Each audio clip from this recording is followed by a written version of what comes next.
Has anyone heard of this city? No one seems to remember it, and something horrific might have happened to it. Part 2. Next, the sirens from the emergency alert system began blasting its eerie sound of imminent catastrophe. Everyone asked questions no one had any answers to. Most people I heard thought we were under attack, either by terrorists or the Russians. I picked up my phone to call my sister, but there was no signal. I tried with Isabella's phone as well without any luck. I soon discovered that no one had any signal. At the sides of the river that passed through the city, people were looking out of their windows trying to get a glimpse of what was going on, but the only thing they could see that was out of the ordinary was the cut-off building in the yellow neutral business cluster. Look, Isabella said and pointed at the sky. I've never seen such a big bird before. An enormous bird-like creature soared high above us. It was pitch black. Although it was impossible to say for sure, it seemed to be just as confused about seeing us as we were seeing it. It circled the city center a few times and then flew away again. The sight of the giant bird, or whatever it truly was, turned our anxious confusion into terror. We still didn't know what had happened, but now we knew it didn't have anything to do with terrorists or some foreign power. This was something else, something impossible to believe and yet at the same time impossible to deny. The ferry led us off a bit further down the river, close to Fraser Square. People seemed to be in a state of panic, although no one knew what was wrong. Some were packing their cars to escape the city, others were running somewhere. Perhaps to their loved ones. But most people clustered around police officers, city workers or military personnel from the parade, to try and get some information. But they only got the same answer over and over again, yelled at them, so that it could be heard over the sirens from the emergency alert system. That nothing was known and that they needed to return to their homes and listen to the radio for more information. How are we supposed to listen to the radio when the power's out? The voice came from an old woman. Look around, there's no power. She was right.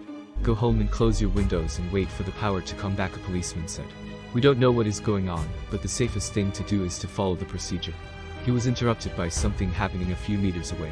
The first person who had tried to leave the city, a man on a loud motorcycle, had come back. I was carrying Isabella, comforting her at the same time as I tried to hear what the man on the bike was trying to tell everyone. I pushed through to get closer to him. He walked to the center of the square and climbed up on the foot of the statue of Fraser. Few people believed him, but everyone that had seen the creature in the sky had no doubt he was telling the truth, however impossible it seemed. There's no way out, the man yelled. The main road cuts off at the edge of the city and there's only jungle. I can't explain it. I'm sorry, but it's true. We are surrounded by a dense, thick jungle, and there's no way around it. Then it's true, a policeman whispered to himself next to me. For the love of God, it was all true. I asked him what he meant. First, he didn't want to acknowledge my question, but when he saw my confusion and tears in my niece's innocent eyes, he turned to me and said quietly. Before we lost contact with the helicopter that was surveilling the parade, the pilot said something that simply didn't make sense. He was crashing. Something had cut off his rotor blades. And he said that it all had changed somehow. The view had changed. Before he hit the ground, he yelled that he had seen a jungle to the west and an ocean to the east. More and more reports came in, and even though it was impossible to tell rumors from facts, they were all telling the same story.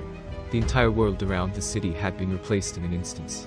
The city was the same, but the sky above it wasn't.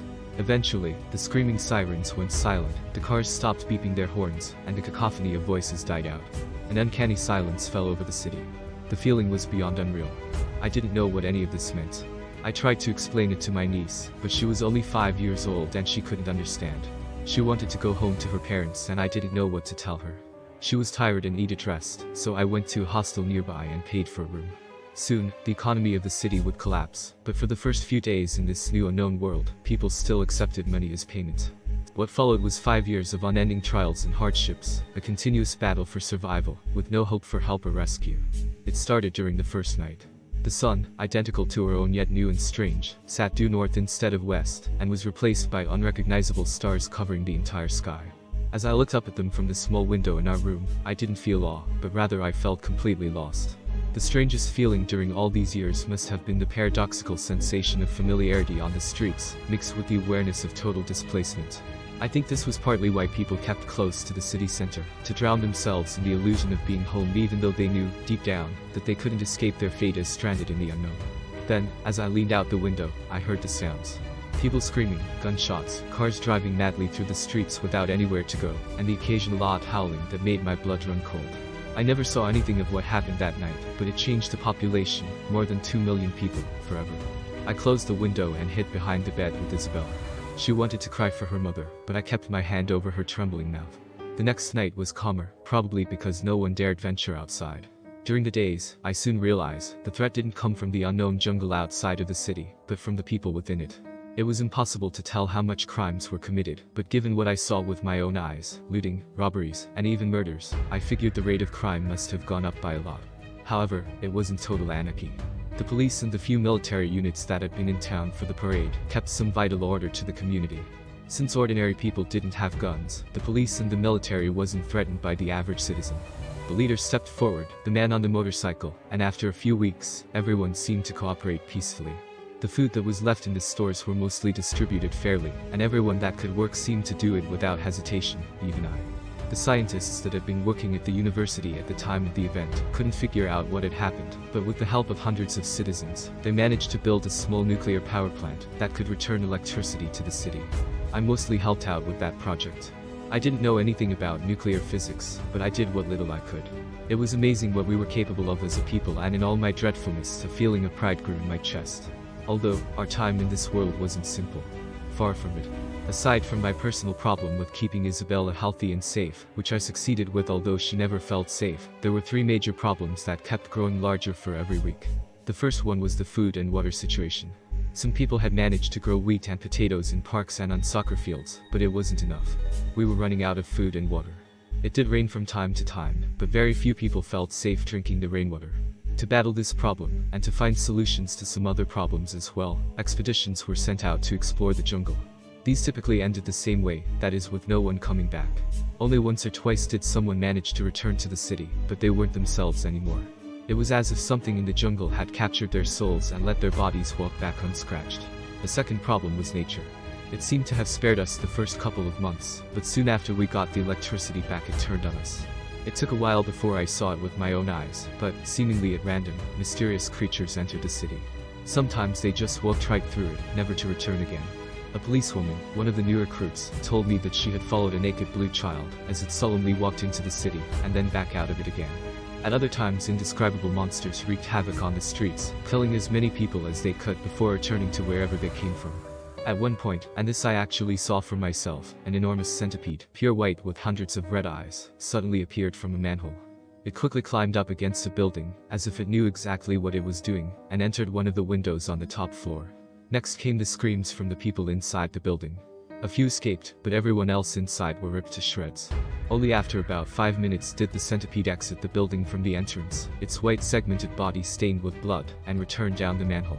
These attacks, as they were called, aroused fear and panic in all of us. Although it didn't happen that often, it happened often enough for everyone to be on edge all the time. The third problem also didn't become noticeable until later. It was a problem of health. There was no pattern to who was affected or not, but some people, probably no more than 1%, got sick. It started out like a fever, and slowly progressed with nightmarish mutations randomly hitting the body. Most of these mutations made the victims handicapped and disfigured, but sometimes, very rarely, the victims developed properties that were seemingly beneficial to them. The most extreme case of this that I saw was a young girl who grew a third eye in the middle of her forehead. The iris of the new eye glittered with amazing colors, and the girl claimed that she could use the eye to see other people's motions.